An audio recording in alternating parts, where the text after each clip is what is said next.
రామకృష్ణ మీద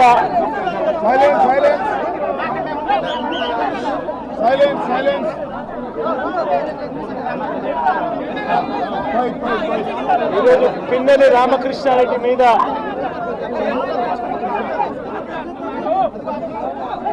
తన మీద ఏకంగా 307 అంటే అటెంప్ట్ మర్డర్ లాంటి కేసులు పెట్టి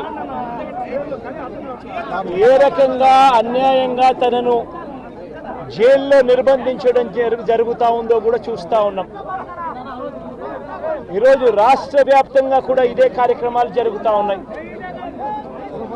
రాష్ట్ర వ్యాప్తంగా కూడా కేవలం తెలుగుదేశం పార్టీకి చంద్రబాబు నాయుడు గారికి ఓటు వేయలేదు అన్న ఒకే ఒక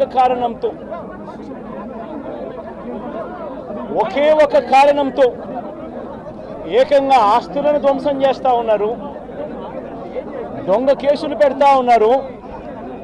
వీళ్ళే కొడతారు, మళ్ళీ వీళ్ళే అటువైపున ఉన్న వారి మీద వాళ్ళు కొట్టారు అని చెప్పి కేసులు పెడతారు.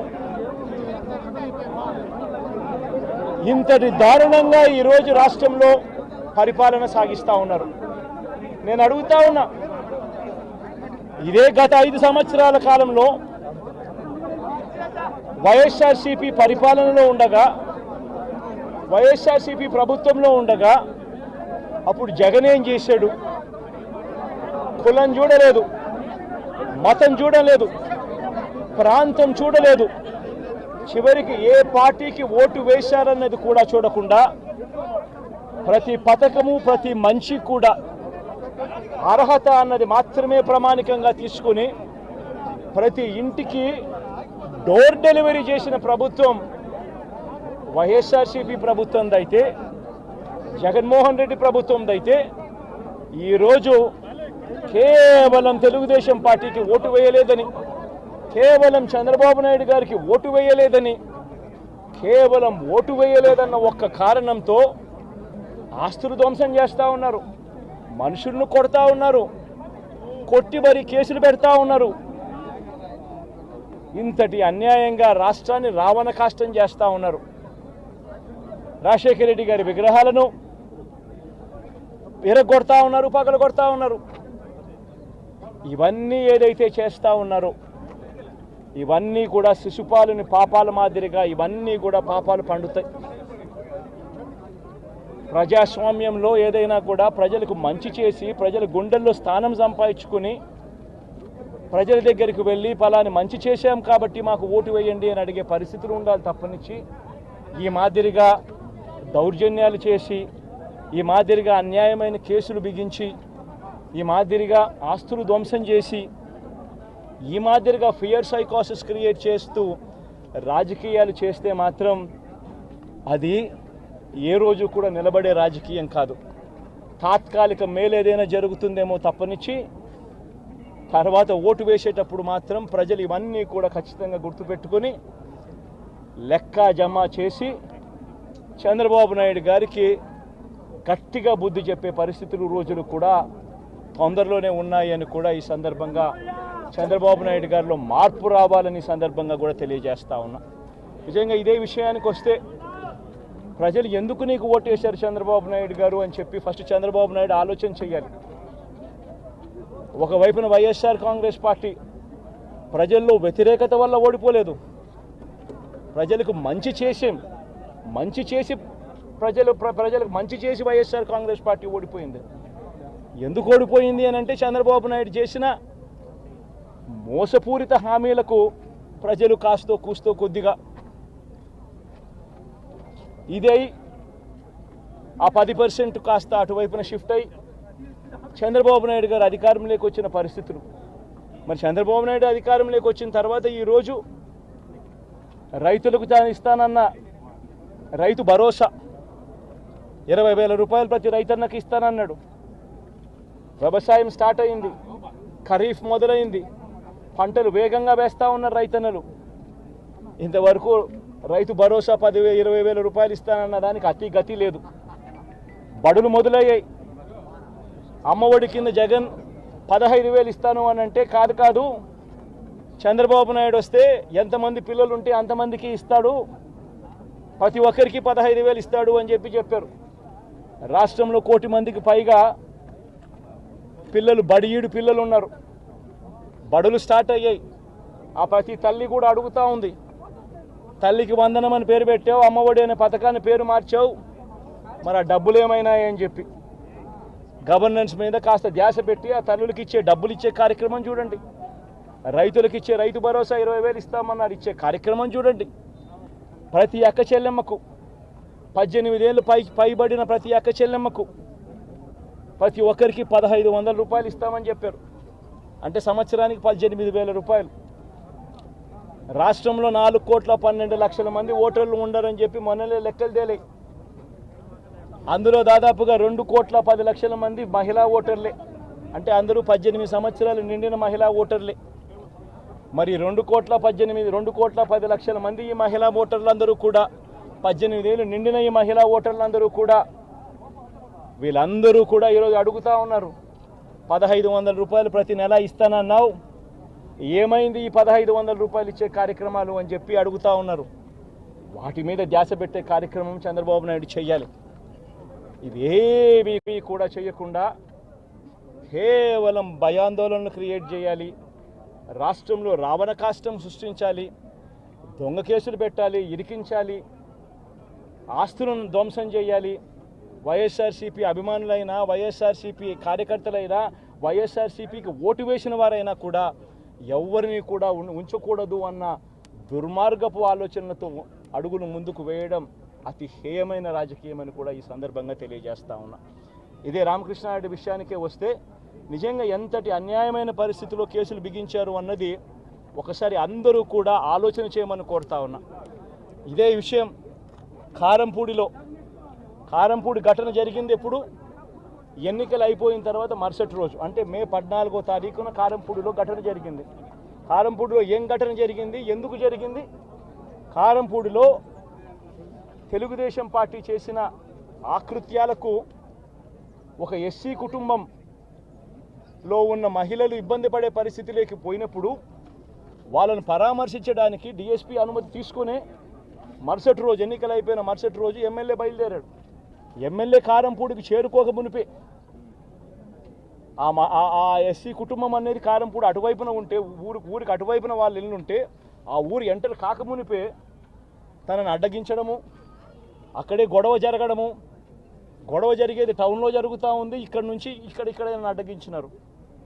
అసలు సిఐ అనే నారాయణ స్వామి అనే ఈ సిఐతో కనీసం ఎమ్మెల్యే కనీసం తటస్థ కూడా పడలేదు, కనీసం చూసిన దాఖలాలు కూడా లేవు వీళ్ళిద్దరూ. ఆ రోజు ఆయన ఉన్నది వేరే లొకేషన్లో, గొడవలో వేరే లొకేషన్, టౌన్ మధ్యలో గొడవ జరుగుతా అంటే ఆయన ఉన్నాడు, టౌన్ మొదట్లో ఈయన ఉన్నాడు. అసలు ఆయన తటస్థపడలేదు. ఆయన మీద ఆ గొడవ జరిగేటప్పుడు రాళ్ళు ఇటువైపు నుంచి అటువైపు నుంచి పడ్డాయి. చిన్న రాయి ఏదో తగిలి ఉండొచ్చేమో బహుశా, కానీ చిన్న రాయి కాబట్టి అసలు ఆయన మరుసటి రోజు అదే రోజు మెడికో లీగల్ కేసు కూడా పెట్టలా. అంటే ఎంత చిన్న ఘటన అది, జరిగిందో లేదో కూడా తెలియదు.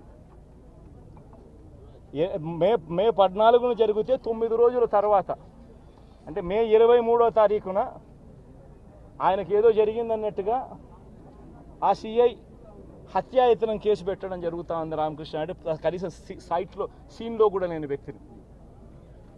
ఇది అన్యాయం కాదని అడుగుతా ఉన్నా.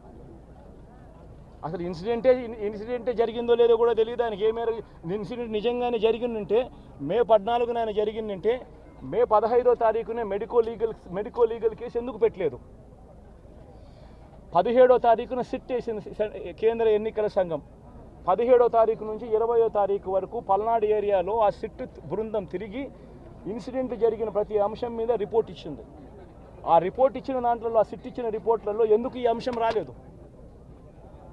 మరి ఈ రకంగా ఒక మనిషిని హత్యాయత్నం కేసు మీద బిగించడం ధర్మమేనా? ఇంకొక కేసు కూడా తన మీద హత్యాయత్నం కేసు పెట్టాడు. మే 13వ తారీఖున ఎన్నికల సమయంలో పాల్వాయి గేట్ అనే పోలింగ్ కేంద్రం దగ్గర తాను అక్కడికి వెళ్ళినప్పుడు జరిగిన ఘటన మీద అసలు ఎందుకు ఆ ఘటన జరిగింది? ఎవడన్నా కొద్దో గొప్ప కనీసం ఆలోచన చేసేవాళ్ళు ఎవరైనా ఆలోచన చేయాలి కదా. అక్కడ ఉన్న ఎస్సీలను, ఆ గ్రామంలో ఉన్న సామాజిక వర్గం వాళ్ళు గ్రామంలో ఉన్న బూతులు లేకపోయి ఓట్లు వేసే పరిస్థితి లేకుండా ఉన్నప్పుడు ఎమ్మెల్యే అక్కడికి ఆ గ్రామానికి వెళ్ళినప్పుడు ఎమ్మెల్యే ఆ పరిస్థితిని చూసి ఎస్పీకి 4 సార్లు 5 సార్లు 10 సార్లు ఫోన్ చేసినా కూడా ఎస్పీ రాని పరిస్థితిలో ఉన్నప్పుడు, కనీసం సిఐని ఎస్ఐని కూడా పంపించిన పరిస్థితిలో ఉన్నప్పుడు, అటువంటి బూత్లో, సెన్సిటివ్ బూత్లో కేవలం ఒకే ఒక్క హోంగార్డును పెట్టి బూతులు నడుపుతూ ఉన్నారు.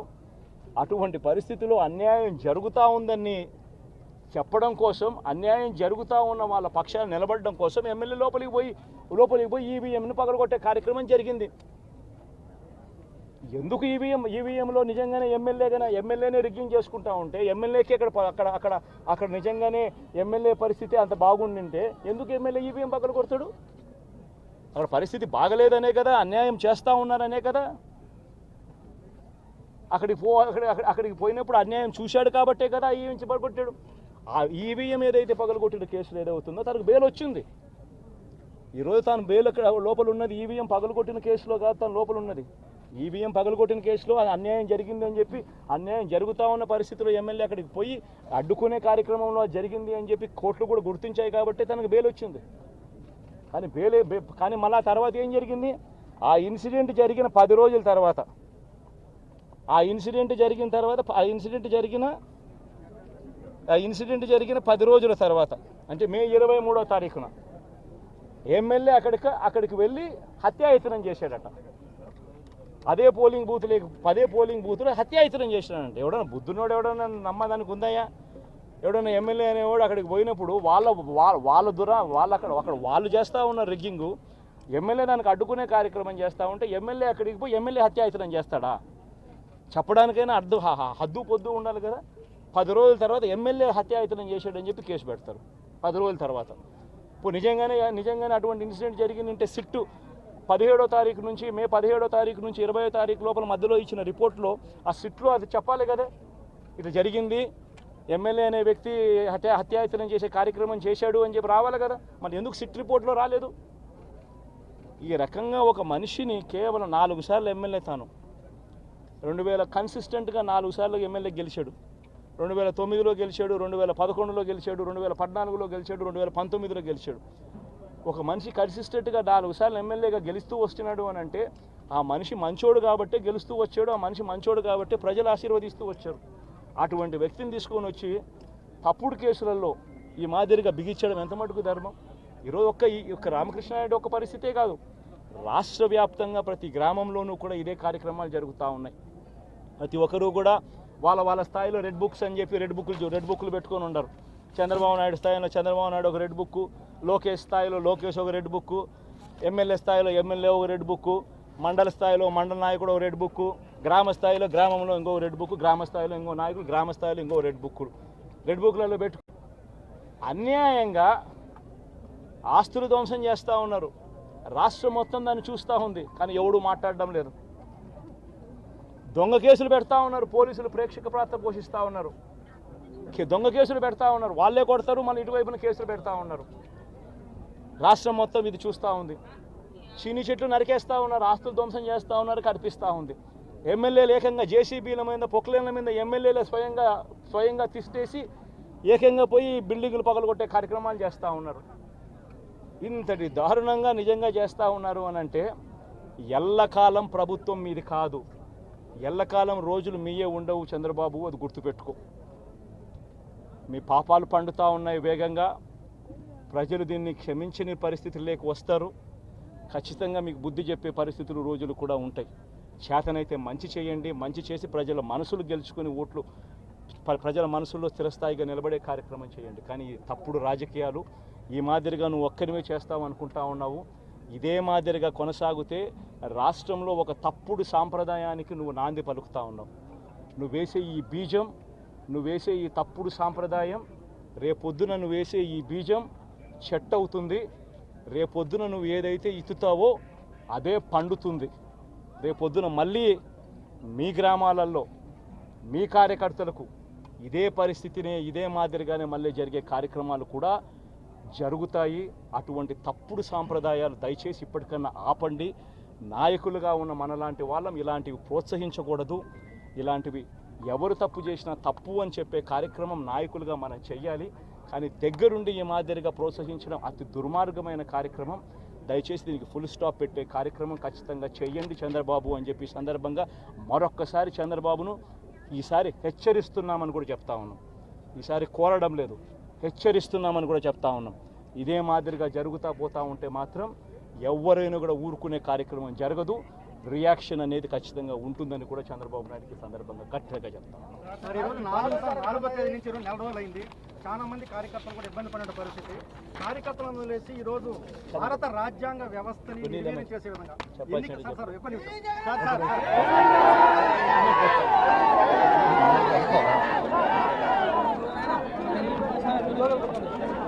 దాని మీద